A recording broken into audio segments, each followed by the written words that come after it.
Ladies and gentlemen, we are live from the Shag Carpet Shack here in Columbia, Tennessee. What's up, everybody? We got Chase Blanchard. we got Doug Luke on it, and this is the Power Move Podcast.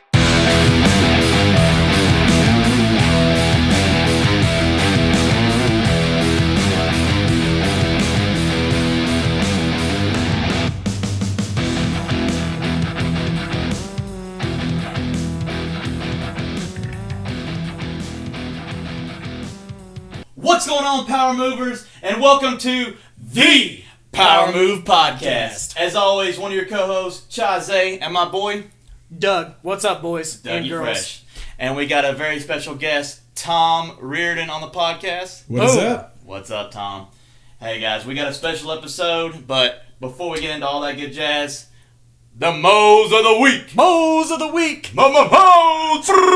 Getting you motivated. Motivated. So, Every week. Song of the Week. Start it off, Tom. Song of the week. Special guest. I've been listening to a lot of country lately. Oh, that's adorable. And so so Ernest is the artist. Okay.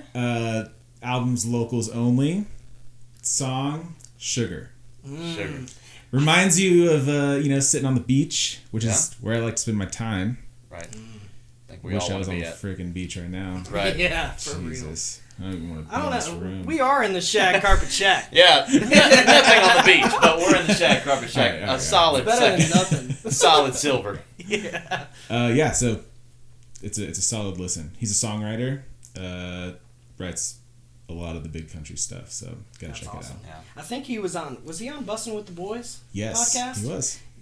I really do like his stuff. Boom. Shout out Bussin' with the Boys. No free shout the outs. Boys. But no free shout outs. But no free shout out. Yeah. Get your own shout out. Word. Go ahead, There you Chase. go. Well, Fire away. I'll fire it away. Full speed ahead. So, and this song is full speed ahead. So, if you guys ever listen to it, Forbes is the song by G-Eazy and Bagor. I stumbled upon it like in the last week. Obviously, it's an older song. I think it's like 2014, 2015. He's kind of nodding like he's heard it before. Have you No, heard that but one? it sounds Forbes. So like. Oh yeah, yeah. not that So many. it's G-Eazy, who's obviously a rapper and stuff. Has a bunch of number one hits. But it has the first 30 seconds and to 45 seconds is a typical rap song, and you're waiting for kind of like the bass drop, and then it just boom, dubstep EDM just Explodes. hits you, just boom, and it's he's talking about, look, mama, I made it to Forbes, so Nice. it makes you feel like a baller. So Yeah. it's definitely like you want to roll the windows down again. You know, you just want to feel like a baller. You just got the truck shined up, got the Ram shined up. It got the Rams. You know, so Forbes by G-Eazy and Bagor, total banger, Wow. total banger. Wow. So That's strong. yep. So now you got to follow it up. Good luck. I'm throwing it back to Tom and I's olden days. Oh no. Uh-oh. Written in ivory Oh shoot. in the second floor of Tom's parents' house. Yep. Just blasting some Devil Wears Prada. Oh, Dogs can grow beards all over. We're talking chainsaw tornadoes, baby. Yeah. I'm wearing a sleek jacket. But yeah, we played that at Snappy's Tomato Pizza. Rest in peace. Yeah. Gone. I think, what is it now? It's a taco shop. Yeah, Taco Express or Taco. Yeah, it is. Something. Yeah. Yep. It's a Taco Express, Oscar's Taco Shop. Yeah, it's like yeah. their family. Yeah, One of exactly. So there it is. It's loud. It's powerful. It brings me to a nostalgic time of about 14 years ago, and it just it makes me remember a different time and youth and just my buddies and playing music. So- Yeah. And it gets you hyped. Like if you're going in the morning, maybe you got a lot of anger you need to let out. Turn it up and headbang it into town. So we got some beach vibes, we got some super hype EDM, and now we got some bangers on your end as well. There you So go. for me, honestly, and the listeners, what was the song and artist again? Artist Devil Wears Prada. Yeah, that's what I. Song Dogs Can Grow Beards All Over. That's an actual song name. It's That's yep. It's 100%. Yep. Okay. Yep. Well, there you go. Yep. Shout out Corey Zatskowski. That's awesome. That's awesome. Who screamed that whole song? Yeah, That poor man sacrificed his life for that song. it's true. You were screaming too. Oh yeah, we all did it. It was That's fun. awesome. That's awesome. All right, well, the Mo's of the Week Are would not not be complete without the Power Move! Power Moves of the Week, baby. Power. Power. So we got the special guest here. This is something, we always do power moves. We got Frank doing a power move right now. He's doing a power stretch. He's power stretching. Like a good dog. Good boy. That's a good puppy. Okay. He's always a special guest. But anyways, Tom, power move of the week, power move of your life. What's that power move that you kind of had to do in your life to kind of get you to where you are today? Man, I think the main thing that I had to do to get where I am today was stick it to the man and quit my 9-to-5 job. Boom. Boom. Doesn't get much more powerful than that. I think that's what it comes down to. It comes down to everything that I've done up to this point wouldn't have happened if I wouldn't have quit the 9-to-5. Okay. That could fit right into a rhyme. Oh, yes. Stick it to the man, build a brand. Stick it to the man, Boom. build a brand. Copyright Doug Lucanen. Well, that's an awesome power move. I don't know that. Yeah, don't Anyways. do that. Don't But do that. We'll definitely get taken down. We're going to get deeper into that Yes. Sure, yeah. after the power move, but there it is. Power move of the week for Thomas. Cutting that 9-to-5. Yep. See you later, Dolly see ya. Parton. Stuck it to, well, we don't know who the boss was. Nice song, though. Nice Good- song yeah, pun. good. Power song pun. Power song pun. All right, Chaze, what was your power move, dude? So this is very exciting. Man, I'm super excited about this power move because it is power move, and I haven't told you this. I've been waiting to tell you all week. Power move, respect power move. I've talked to 4 different people that I had no earthly idea would even attempt to listen to our podcast, Ooh. and they've listened to it and they enjoyed it. Nice. Like No. and they may be lying to me, making me feel better. They may be talking crap about me when they walk around the corner, but by golly, I was just excited because they did tell me that they enjoyed it. It's not the fact that I'm trying to gain popularity. We were just talking about this prior to recording. Yeah. This is something we've said it before that me and Doug do because we enjoy it. Sure. We just thoroughly enjoy it. And so the fact that someone else enjoyed a product that we're putting out out of pure enjoyment was just the full circle. The full circle. Yeah, that's awesome. Full circle. So Yeah. it was Results of the work. 4 different people I talked to, and they enjoyed it, and I was like, Well, and hopefully they got something out of it other than our yelling. hopefully those 4 turn into 8. Those 8 turn to 16. 16 That's how that works, 32. man. So, That's how it works. That is awesome. I'm excited. So I guess my power move recently. Are you done with your No, power that's move, it. Chase? Is that it? That's it. Okay, that was a really good power move. It was so Strong. powerful, it just threw you off. You just had to I gotta go now. I was like, why did I interrupt the boy? Anyways, so my power move of the week has really been picking up video editing and really embracing it and learning it. And I've got a very novice software, which makes sense because I'm a novice and I need my handheld on the this up front. But I'm getting there. I'm getting better. And I guess it's since that's kind of a smaller power move. The other small power move, I guess I'll throw 2 out, is we're finally fully staffed. I hired 2 amazing people in the office, and we're just going to be hitting home runs. Grand slams. Things are working out well. They're getting into the swing of things, and it just feels good not to be drowning in work for everybody in the office. So, boom, there they are. Delegation, leverage, Strong. so the king can press on. Oof. King Douglas III. Oh, good God. I'm just kidding. All of my employees just stopped listening to the pod. Yeah. I'm kidding. But, dude, that's awesome. That's awesome. So, fully staffed, especially in these times, to be fully staffed is probably a momentous deal. During COVID, holding interviews, having some be digital interviews, having some be 6 feet apart with masks on, elbows only or fists only or no handshakes. Mm-hmm. That it was tough to conduct, but I think we ended up with some great applicants. I think even with all the bonus money kind of being pushed towards unemployment, because knowing that unemployment was going to occur, I think that Americans are getting back to work. And we made our hires almost in the heart of COVID. We made 3 really powerful hires, and I just think that shows the spirit of an American is putting the best thing that they can put forward for the purpose of driving America forward. So driving our country forward and creating product, commerce, power. Stamp American flag. Yeah, there you go. There you go. Speaking of USA, look at Chase's shirt. So God, that's amazing. I mean, it is what it is. Old Navy can never go wrong with the stars and bars from Old Navy. Yeah. But Doug, this is a guest that you brought on, Mr. Tom. Why don't you introduce our special guest here? Well, you know what? He's kind of introduced himself. I mean, look at the man. Yeah. He's gigantic. He's amazing. He's gigantic. To quote my dad, it's always great to have a friend that's larger than you are. But Tom, thanks for coming on the show, man. Tom and I have known each other for 16 years. He was my next door neighbor. I think we worked together at one time at Moe's. Oh my gosh, for like a week or two. I totally forgot about that. I forgot too because I was like, nah. but yeah, we totally did that. We've been in bands together, and it's been excellent. So y'all worked at Moe's together? Moe's Southwest. For you said a week, so it wasn't long. I don't know, 2 weeks maybe. I don't know. I worked there for 5 years. You worked there for 5 years. Tom worked there a long time. Okay, yeah. so we'll definitely get into the power moves of your life Sure. and how successful you are. But on wouldn't say a that. Richter scale or a scale from 1 to 10, how much did you hate / love saying "Welcome to Moe's" every time?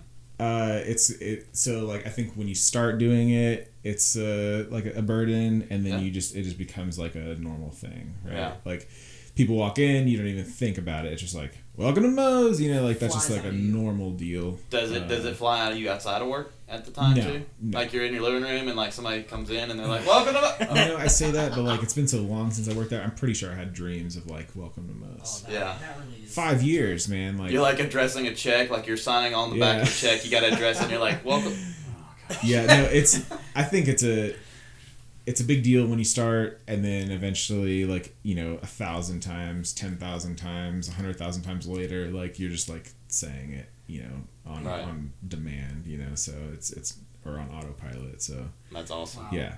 I remember I had no idea you worked at Moe's. Yeah, I got in trouble once because I was super enthusiastic about my welcome to Moe's. I'd be like, "Welcome to Moe's." I'd do it all.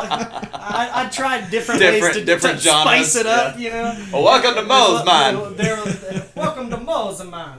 But yeah, it was like, Doug, can you just say welcome to Moe's? And it was just like, I guess so. Part of me. And then Doug's like, you know what? Screw it, I'm out. I was like that. I was like, am I seriously getting in trouble for saying what I'm supposed to say? I think that's what actually happened. Yeah. Yeah. And I was like, I can work for minimum wage probably somewhere else. I mean, right, I totally forgot about that. Yeah. That's but awesome. I mean, you do what you got to do. And so, speaking of doing what you got to do, Tom, introduce yourself. What are you doing these days? Man, my life's really complicated right now.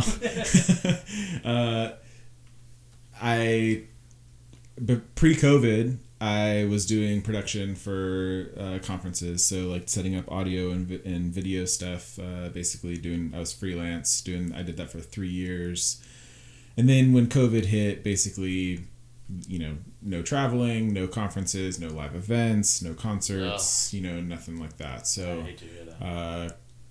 Right now, I feel like kind of jumping ahead with that. So basically, I guess we can maybe start from the beginning.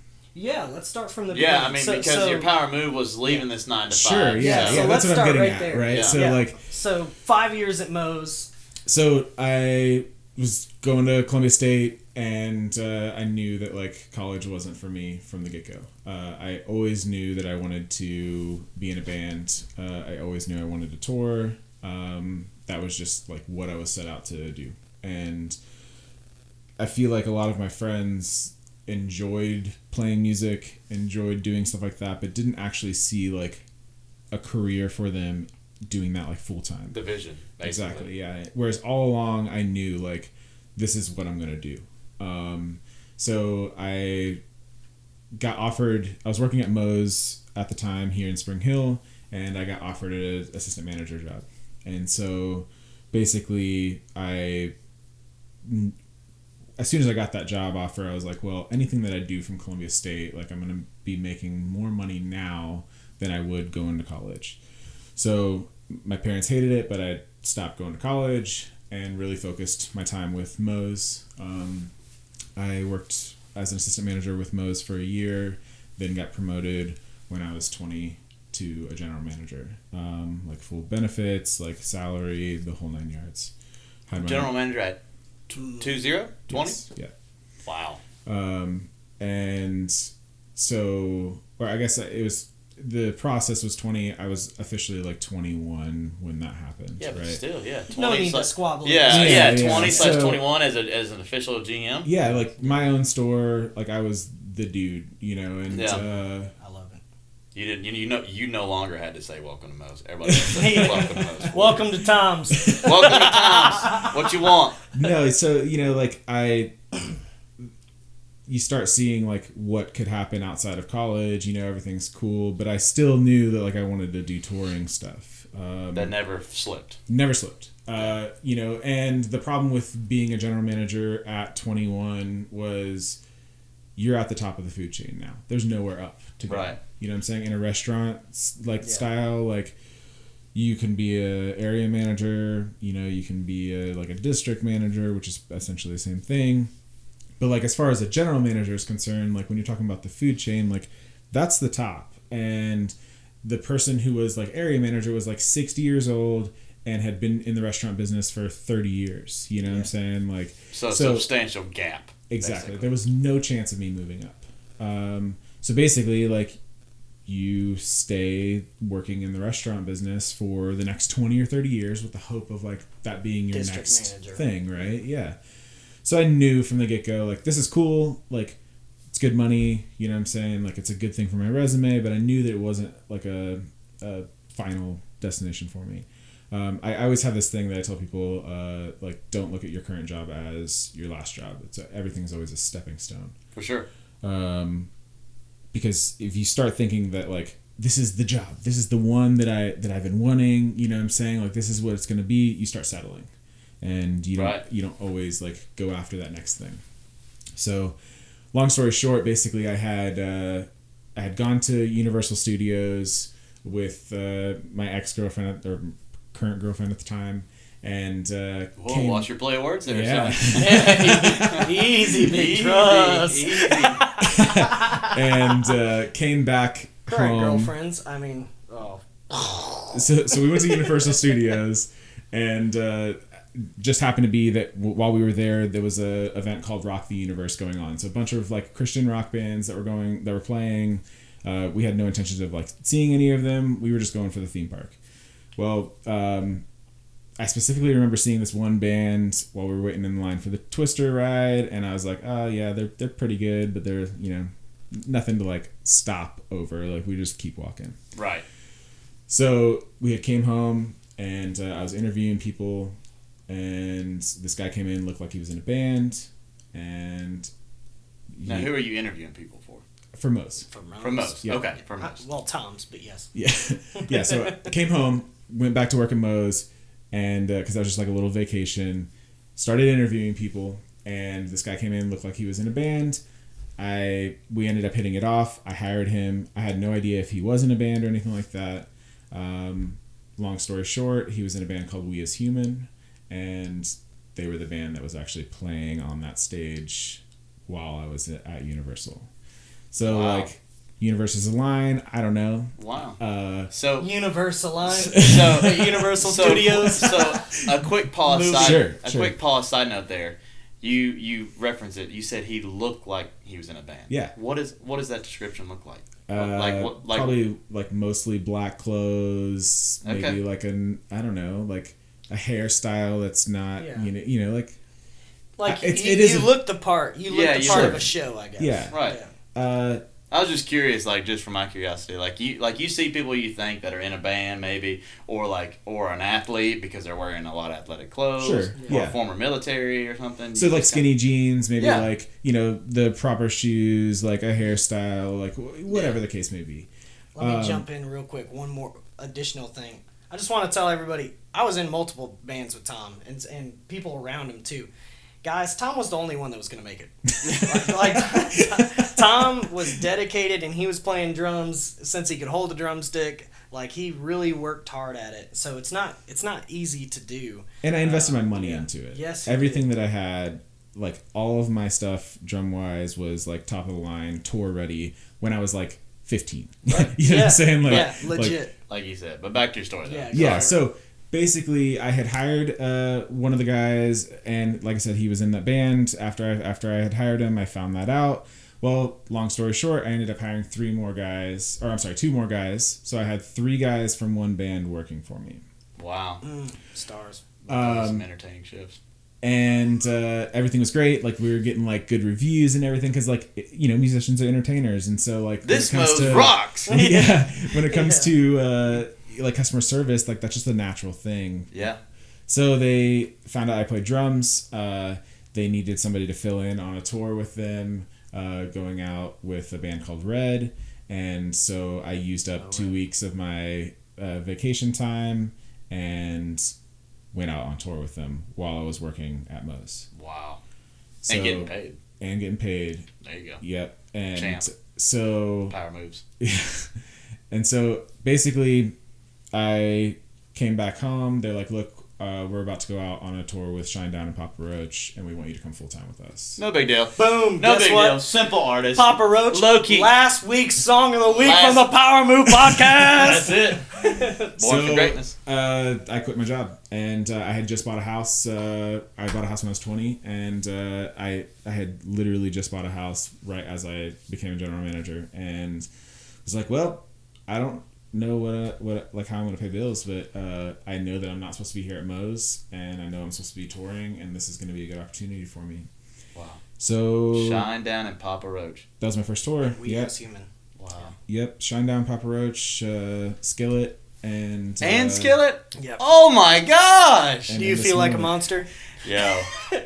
Yep. So I toured with them for 3.5 years.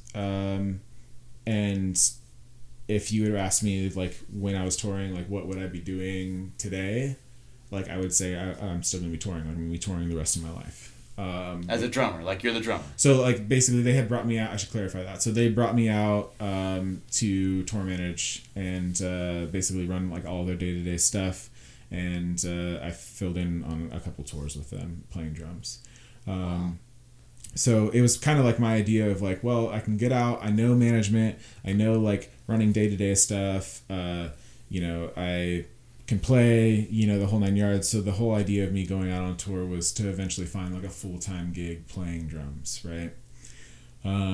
Basically, long story short on that, came down crashing and burning. Some like crazy band drama broke out, and that's like we stopped touring. So I went from like making a little bit of money, being able to pay my bills, to a screeching halt of I have no idea if we're gonna tour again or anything like that. So I had worked a short stint at Verizon Wireless, doing customer service for a year, and I was miserable the entire time. They were like a great company, great benefits, great pay, the whole 9 yards, but it was the 9 to 5 that I had quit to like previously to, you know, do something. Mm-hmm. So probably the only other person that I know longer than Doug as a friend that I talk to right now, Corey, my buddy from middle school, I had seen him post on Instagram, and he was saying, when I woke up in my bed this morning, I didn't expect to be here, and it was a picture of Disneyland, and I was like, wow. I need your job. just like a comment, and he had texted me right away, and he said, if you're serious, I can get you a job. And I was like, dude, I'm serious. Like I'm not touring, you know, I'm like, I don't know what you're an open I'm book be doing at this point. Yeah. So about 2 months later, he had gotten me a job doing AV. So he was freelance, working for, you know, a couple companies. Basically, they like the same thing that I was doing. Send us out on a contract basis. So, hey, we have a show, you know, in October. It's in LA. basically they fly you out, put you up in a nice hotel, pay for everything for you, pay really, really, really, really well, and then fly you home after the show's done. So let me, real quick for our listeners, like AV is audio visual. But basically, like, if you could briefly describe the detail of that job. Sure. So basically, if you were to go to like a real estate conference, right? Yeah. Or if you were to go to a medical conference or a technology conference, like for instance, Facebook or Apple, like their keynote speeches, all of that has behind the scenes, right? So it's the same thing as if you were to go to a concert, everything is behind the scenes for that. So when you go to a big concert like Justin Bieber or whatever, and you see the big like images up on the screen, that's a camera, right? And so somebody's running that camera, and that's being ran to a switcher that's behind stage, and somebody's sitting at a bunch of computer screens switching those cameras.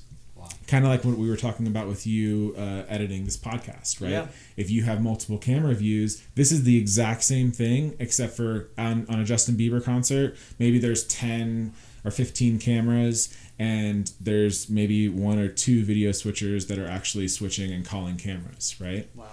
So even on a podcast level where we have, a couple mics, a light, a camera, like this is the exact same thing as doing a conference, just at a really, really small scale. Nice.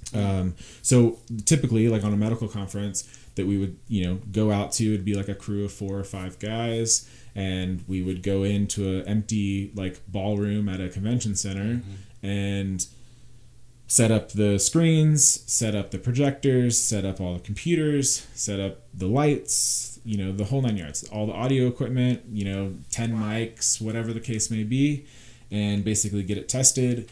The conference would come in, move in for 5 or 6 days, and then we would tear it down, fly home. There it is. Boom. So AV explained by Tom.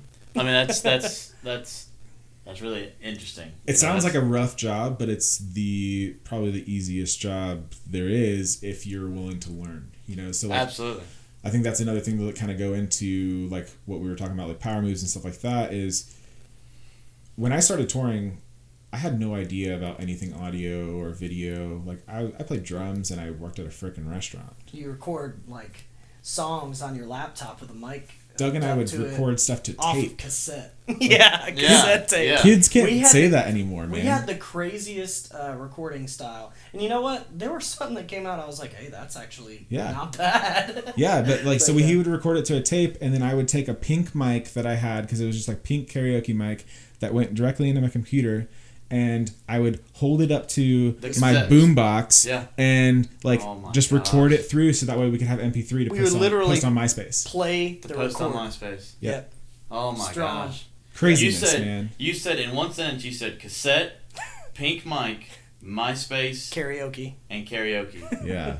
Wow. Welcome 2005. Yeah. Yep. And then we would put it on CDs and give it to our friends, hoping that was Doug in your top 8?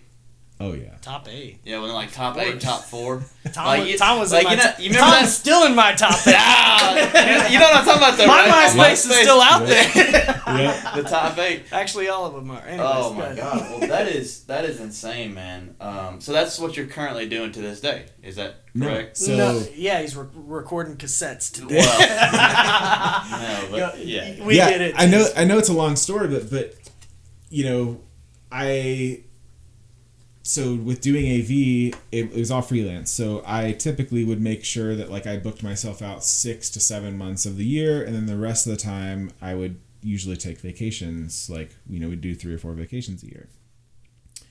Well, with COVID happening, I did a show this past in DC, and it was starting to get crazy with COVID, and that was my last show. When I was at the conference in DC, they had came to us mid-conference and said, hey, just want to let you guys know, the conference that moved out the day before we started, they had confirmed cases of COVID.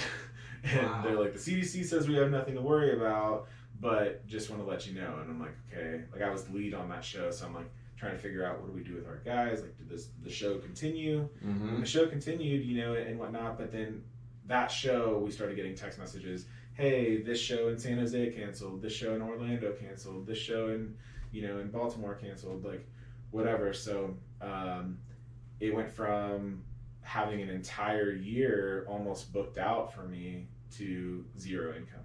Wow. And mind you, there's no like live events aren't coming back right now. No. You know what I'm saying? Like they're not. They probably won't even be back till like May or July of next year if they're lucky. Conferences are going virtual, and so what that means for a lot of freelancers is you're SOL. So I had to make some moves, man. And Corey and I had been talking all along. We travel places all over the United States, and like, I'm not a huge car guy, but Corey's a pretty big car guy, and like we'd be like walking like in Miami, and like you see if you've ever been to Miami, there's like Ferraris and R8s and everything, like that's just a normal car, and I'm like, do you just move to Miami and automatically get a free Ferrari? Like, how do people afford this? Like what are people doing? And I say that because with AV, there's no cap on what you can make. Like the average rate doing AV is $50 an hour, and on an average 1 week concert or 1 week conference, you could be working 60 to 80 hours a week. And that means that you're getting 30 or 40 hours of overtime, and sometimes double time. In California, overtime's is past 8 hours, so like every single day. So like there's really, really big money to make an AV. But then it's like, well, how are these people still driving around like $100,000, $200,000, $300,000 cars? So there's always a conversation of us like, AV's cool, but I don't want to be the 60-year-old guy that's still crawling around pulling cables and plugging in projectors and setting up speakers. You know what I'm saying? Like, there's something bigger out there. Yeah, I do that. I mean, not as good as you do, but I do that, and it hurts my back at 24. DJ. So. Oh, nice. Boom. Yeah. So, like, it's like, well, there has to be something else out there that's making money, and what is it? And Corey had started dabbling in Amazon. So he did one product on Amazon. Basically, a lot of people don't understand that Amazon is not, yes, it's a massive company, but about 90% of the stuff that you buy on Amazon is not from Amazon. Yeah. Like, so it's not. It's wholesale. It's through Amazon. It's essentially a dude like you, or a dude like me that's selling that product. So like, let's say that you wanted to go buy your hat on Amazon, or I wanted to go buy, I don't know, a lift kit for my truck on Amazon, right? Amazon's not selling that. A dude like you is. It's like eBay. Yeah, like So eBay, like you'd you have different like your own accounts. store, Yeah. right? And so a lot of people don't get that they just think like, oh, you just go to Amazon and Amazon sells it, like, oh, cool, but they don't realize that you could do that too, you could source a product or whatnot, or wholesale a product or whatnot, and just relist it on Amazon and make really good money, and so Corey had did that with a thing called a contour gauge, which essentially is like, do you guys know what contour gauges are? No, I actually don't know. No. So it's like, if you were to take like a piece of molding, for instance, and like you want to cut that piece of molding out of a 2x4. The contour gauge is like, it's kind of like one of those things that you like had all the pins in, and you like put your hand in, and it goes around your hand, right? It's the same thing. You put it against your existing piece of molding, it shapes it out. Then you can put that on a 2x4 and draw it, right? Corey has seen. It's like a stencil. It's essentially a stencil, yeah. That you can make anything become a stencil. Right. Yeah, it's a moldable stencil, right? Yeah. Love it. So Genius. Corey had seen on like Google Trends that was like a hot product, and so he went on Alibaba and found a good supplier for contour gauges and ordered like a couple hundred of them just to test it out. Had them sent directly to Amazon, set up an Amazon account. So Amazon has a thing called Fulfilled by Amazon, FBA, which is how they allow you to ship 2 days, right? So basically, if you buy a product, you can ship it to their warehouse. They'll fulfill it for you under Prime. They just take a cut. That's basically all it is. Nice. So he did that, and it went okay for him. I think he may still have a couple of them lingering around that people are buying and whatnot, selling a couple a day. He's not getting rich off of it, but it was a good like test product for him to kind of see how this whole world works. So when COVID hit and we had zero income, I had just bought a truck in February. My income went away at the end of March.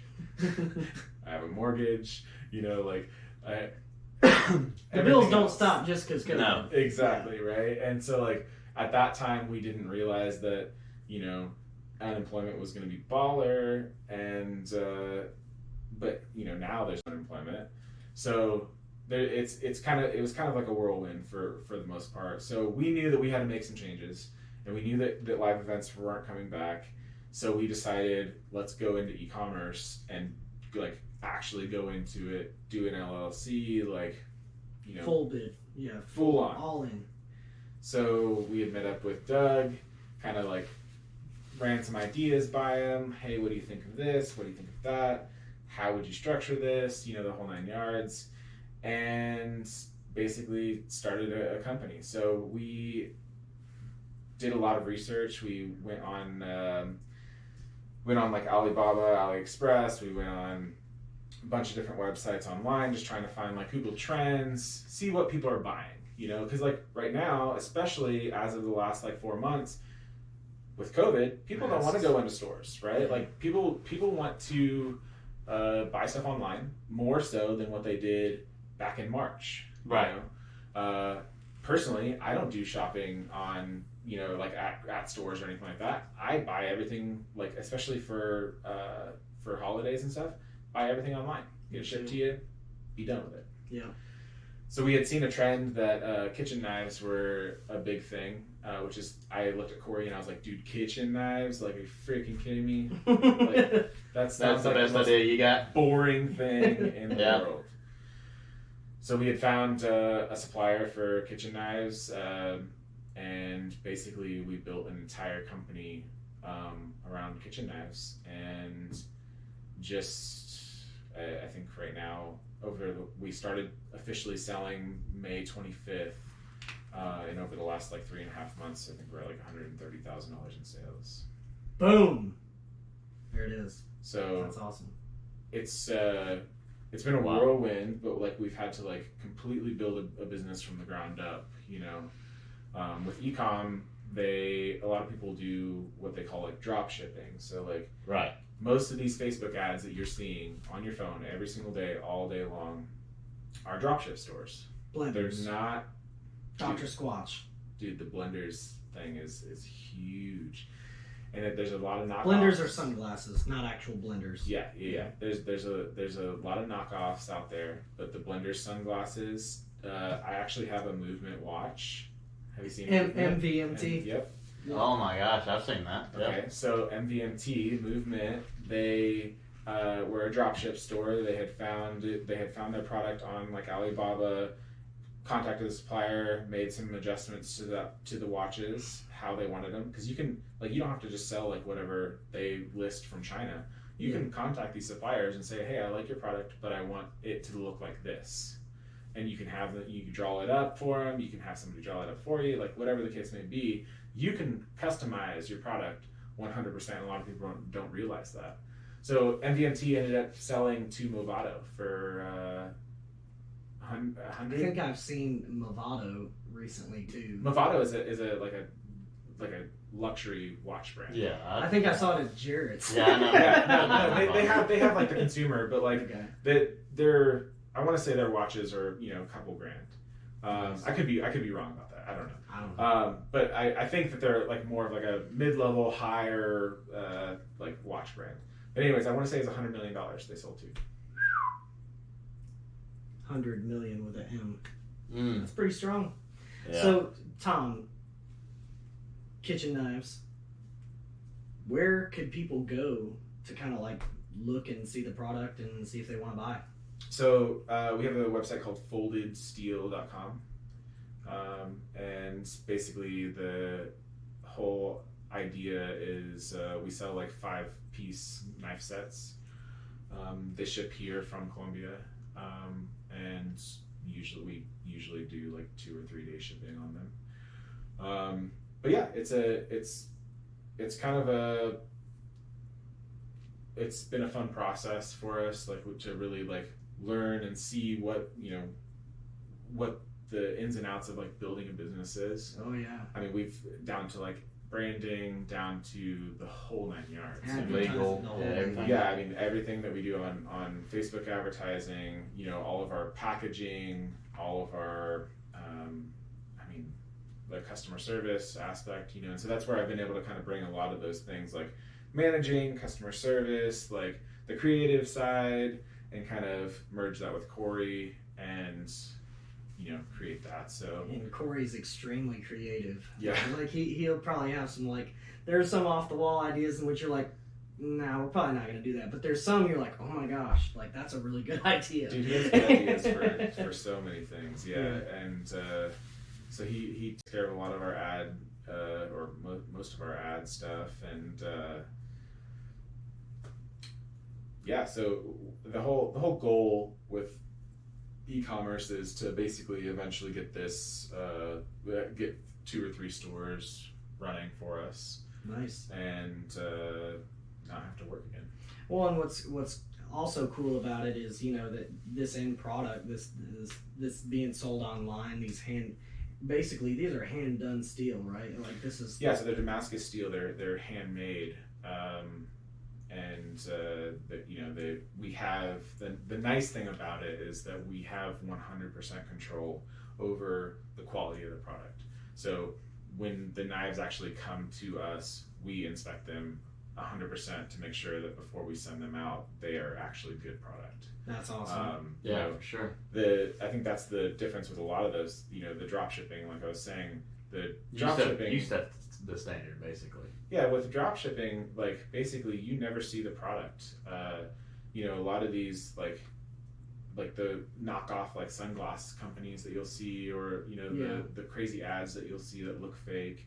A lot of those are just some dude sitting behind his computer and basically contacted a supplier on Alibaba, made a store, and you order the product. They get the money, they buy it from the supplier ships the product directly to you.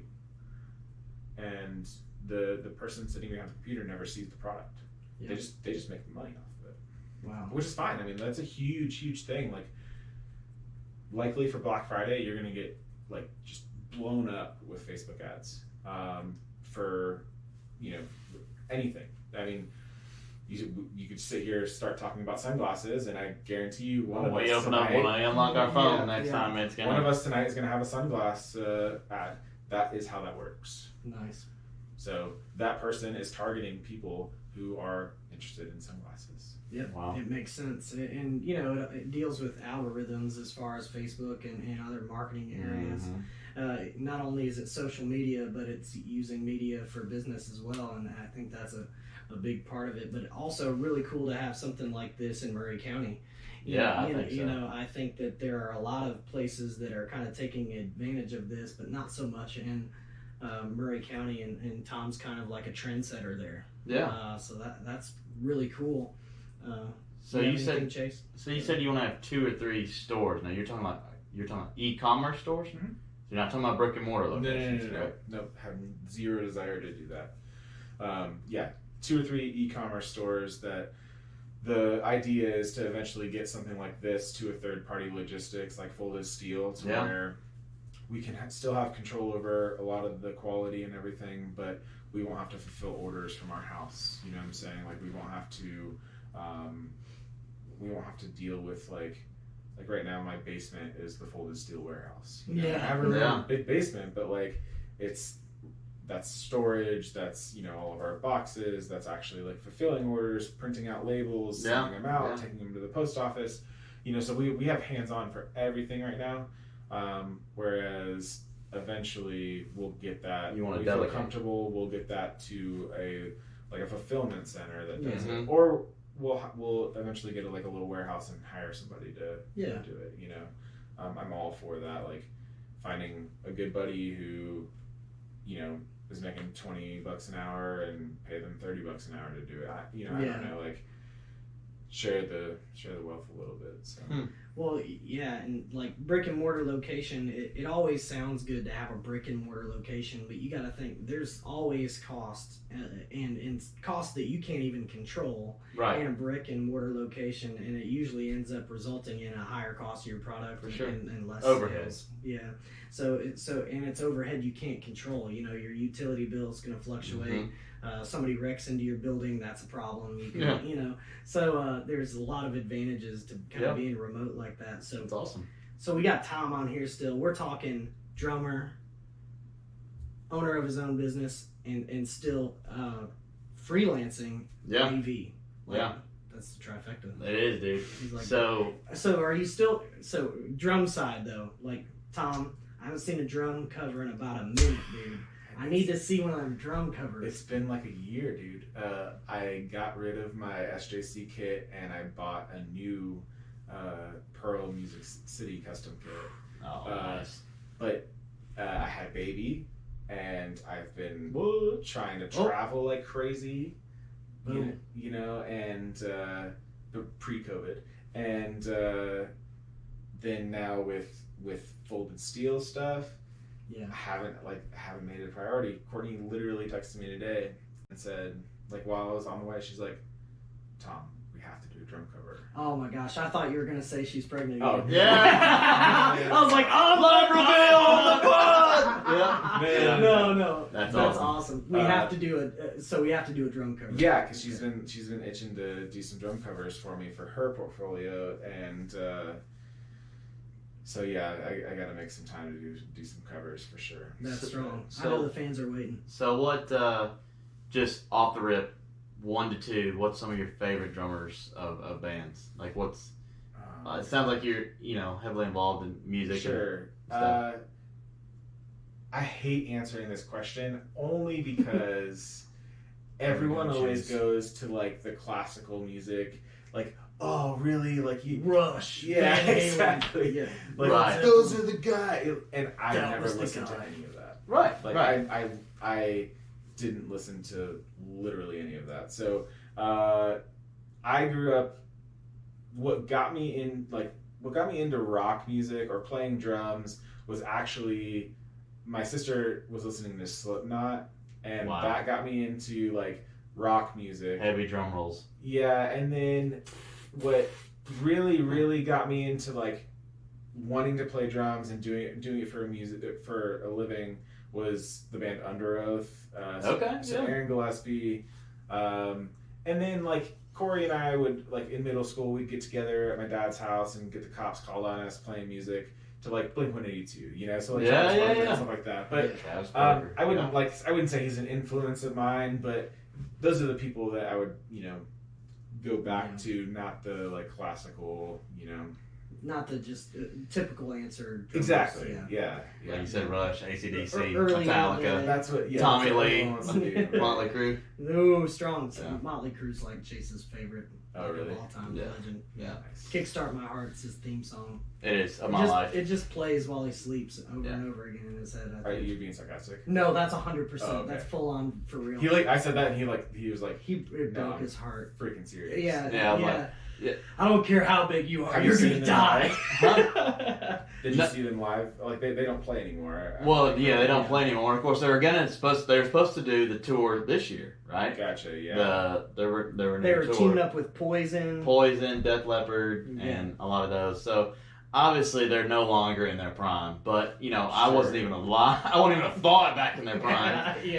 But I actually had tickets and everything bought for it. And of course everything got canceled and whatnot. Yeah, I've never seen them live, but I have. So I have gone down like the dark hole of YouTube before, and like one night started on one video at about 8:30, 9 o'clock, and I've watched so many like till 2 a.m.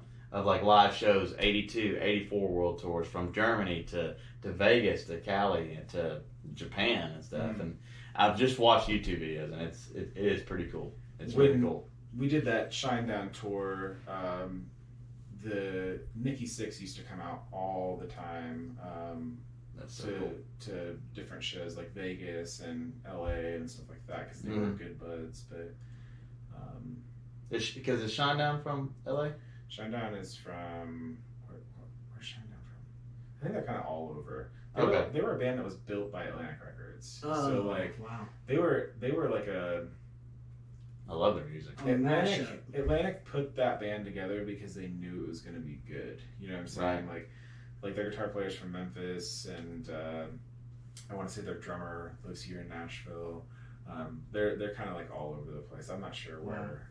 Yeah, I mean, side note, I mean, you know, I'm in the DJ industry, you know, and I say that very loosely. Sure. Very loosely. Yeah, because it's not a good industry. Yeah. I say that very loosely. Like, I DJ, like, I do DJ live events, but weddings. Like weddings and stuff? Yeah, weddings and stuff. But of course, I did the New Year's Eve ball drop in Columbia, downtown on the square, in front of everybody. And when I say that, I am the stage man. I'm the hype man.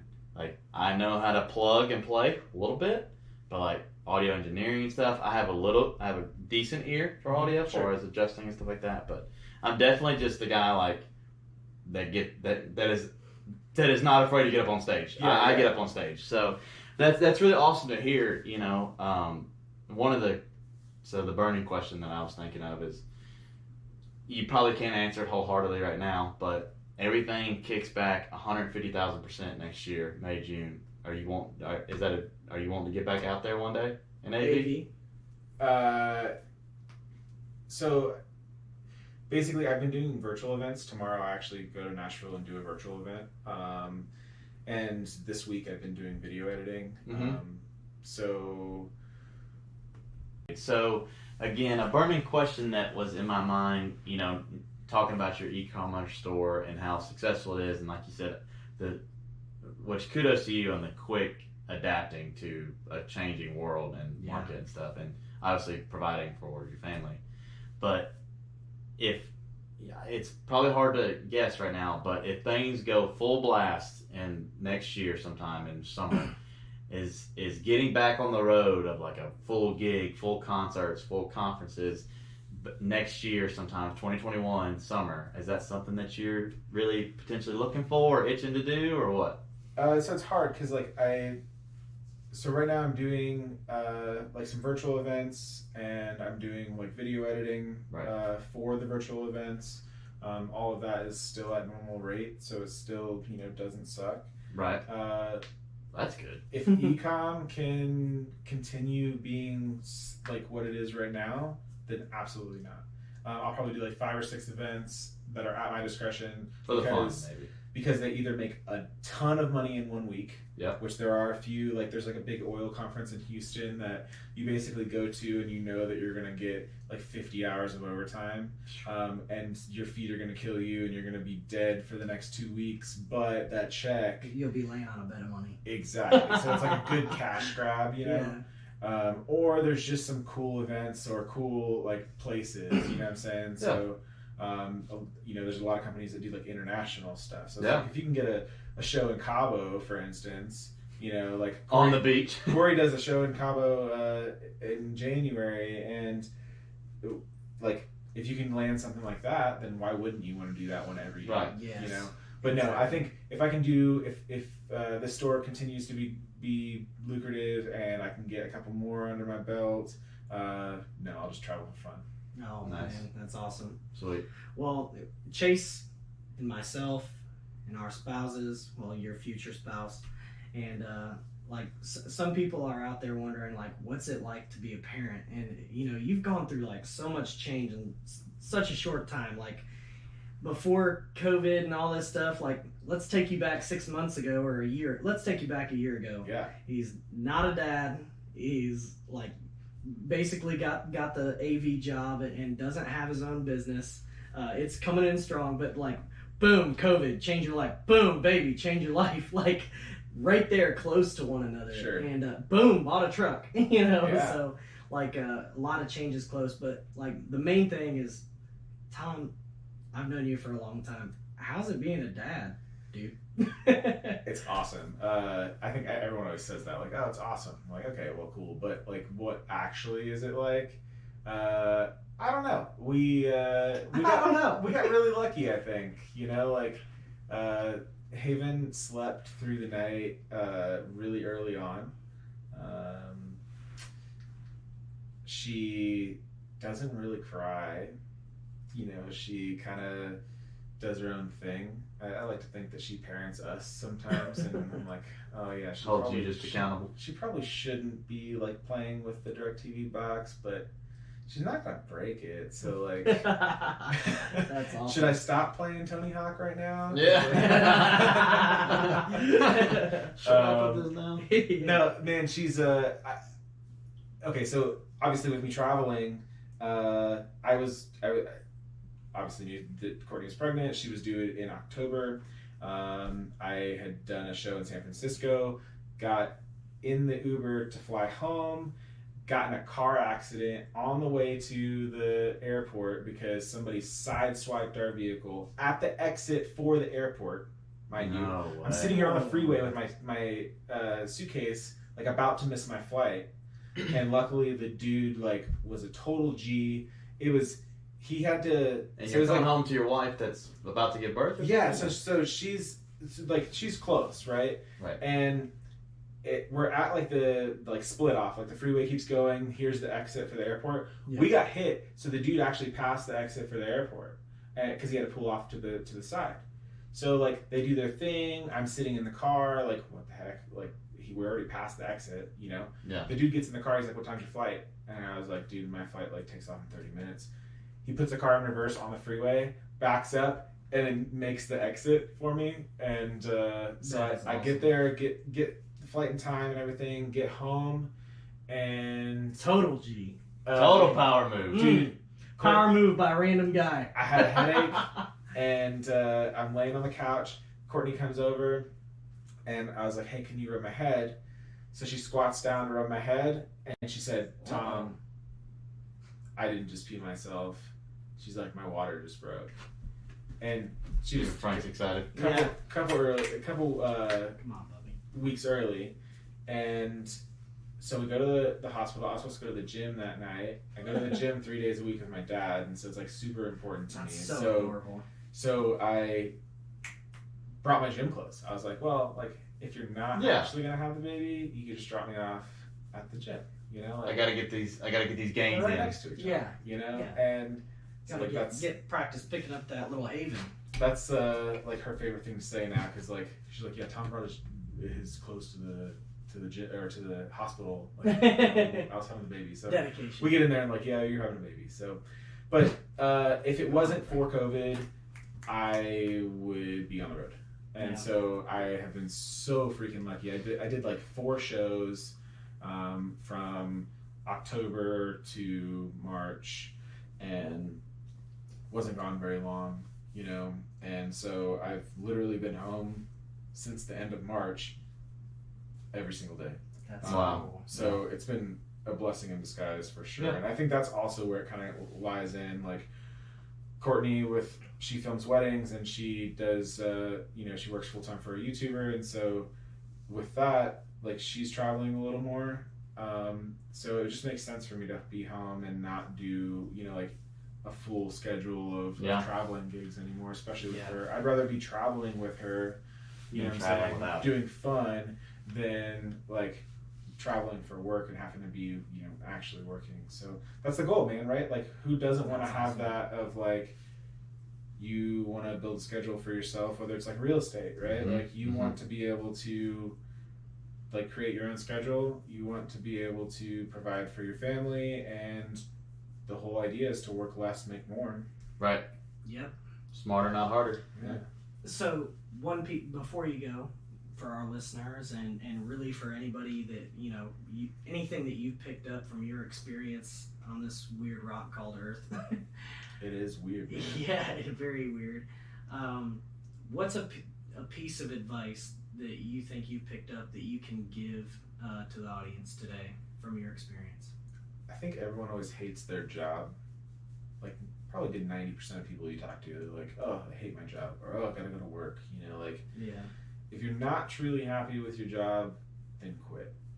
Like I said from the get go, right? Like the biggest thing that I did was quit my job.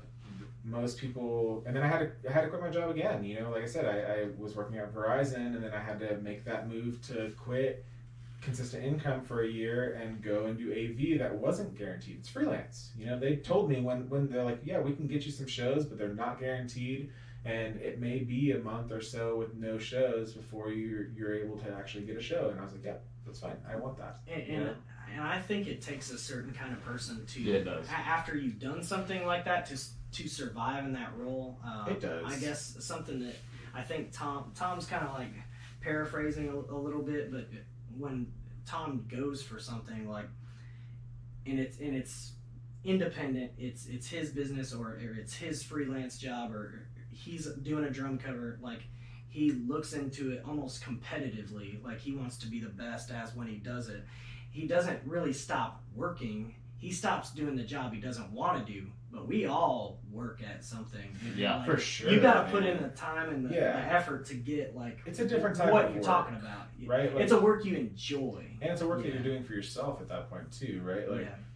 like right now, I say like, oh, I don't want to be working on the road. I want to be, you know, doing e-com so I can be traveling. But like, if I look at how much or like how many hours I put in the last, you know, week or 2 weeks, it's more than I would be doing shows or anything like that. But I know that I'm working for myself, and I know that I'm like all those Building hours, something. like that's going into my pocket, you know, instead of, you know, feeding somebody else's Corporate pocket. dollars. So Boom. yeah, I mean, I think that's ultimately what it is. It is easy to say, oh, just quit your job. It is easy to say, like, you know, oh yeah, well, you know, this job is comfortable, but I think the reason that I've had so many different, like, it's not like I stayed in one industry, you know, like I've hopped around, Oh yeah. and I still know that like 2 years from now, ecom could not be a thing for me. You know, I mean, that's what it is, right? 2 years from now, online sales could go away. It could be something else. Yeah. Yeah, I don't think it's going to, but like it could. Somebody They could could. come up with something more efficient, better. You know, 10 years something- ago, yeah. online sales weren't a big thing. No. You know, so what could happen in the next 10? Yeah. You know, so that's where it's like 10 years from now, I could be sitting back in this room while you guys are still doing this podcast. That's right. Episode 495. Season 13. and 313.